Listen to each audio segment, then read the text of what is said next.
क्या आप जानते हैं कि सही समय पर चुप रहने से आपका जीवन पूरी तरह बदल सकता है? भगवान बुद्ध ने कहा था कि मौन सबसे बड़ा उत्तर होता है। कई बार हम बोलकर अपनी बात मनवाने की कोशिश करते हैं, लेकिन चुप्पी से भी बड़े बदलाव आ सकते हैं।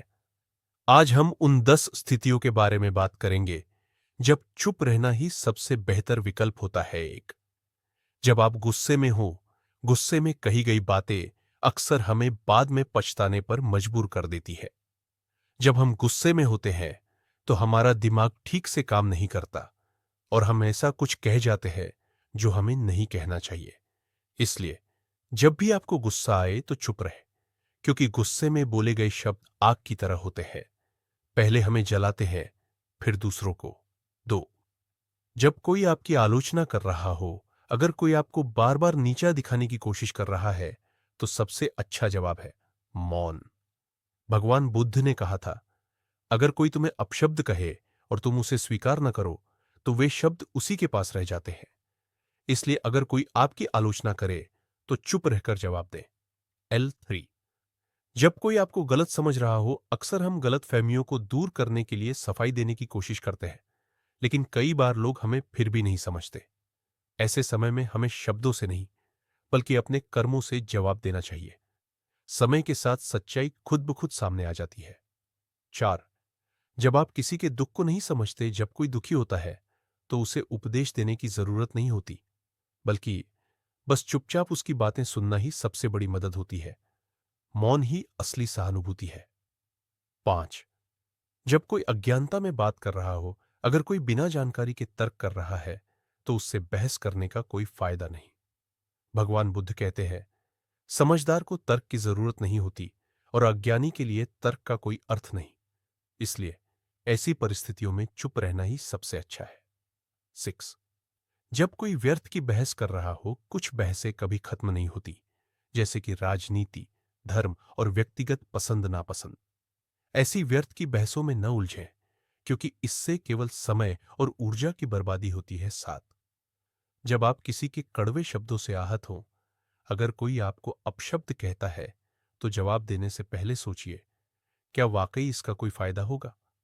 बुद्ध ने कहा था, तुम्हारे मौन में इतनी शक्ति होनी चाहिए कि सामने वाला शर्मिंदा हो जाए। इसलिए कटु शब्दों के जवाब में भी मौन अपनाएं। 8, जब आपका बोलना किसी को ठेस पहुंचा सकता हो, बिना सोचे समझे बोले गए शब्द तीर की तरह होते हैं, जो एक बार निकल जाए तो वापस नहीं आते। अगर आपके शब्द किसी को दुखी कर सकते हैं, तो सबसे अच्छा है कि आप चुप ही रहे। 9, जब आप किसी अच्छे कार्य में लगे हो, अगर आप किसी अच्छे काम में लगे हैं, तो उसे दुनिया को दिखाने की जरूरत नहीं, क्योंकि अच्छे कर्म बिना प्रचार के भी चमकते हैं। 10, जब आप ध्यान कर रहे हो, मौन का सबसे पवित्र रूप ध्यान है। जब हम अपने विचारों को शांत करते हैं, तभी हमें आत्मज्ञान की अनुभूति होती है। ध्यान का असली उद्देश्य भी यही है, अपने भीतर मौन को खोजना। मौन के फायदे, चुप रहने से हमें कई लाभ होते हैं।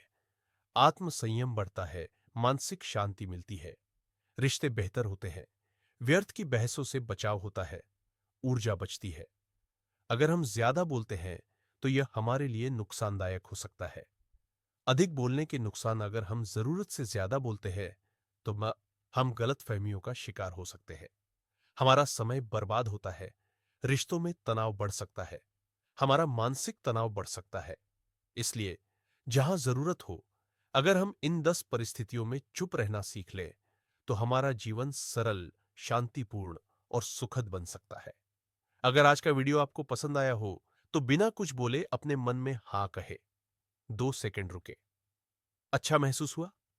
अब अगर आपको यह ज्ञान उपयोगी लगा, तो एक छोटा सा कर्म करें, वीडियो को लाइक करें और चैनल को सब्सक्राइब करें। याद रखें, लाइक और सब्सक्राइब करने से आपकी आवाज नहीं जाएगी, लेकिन आपका समर्थन जरूर दिखेगा। तो बिना बोले बस एक क्लिक करें और हमें कमेंट में बताएं, क्या आप मौन की इस शक्ति को अपनाने के लिए तैयार हैं?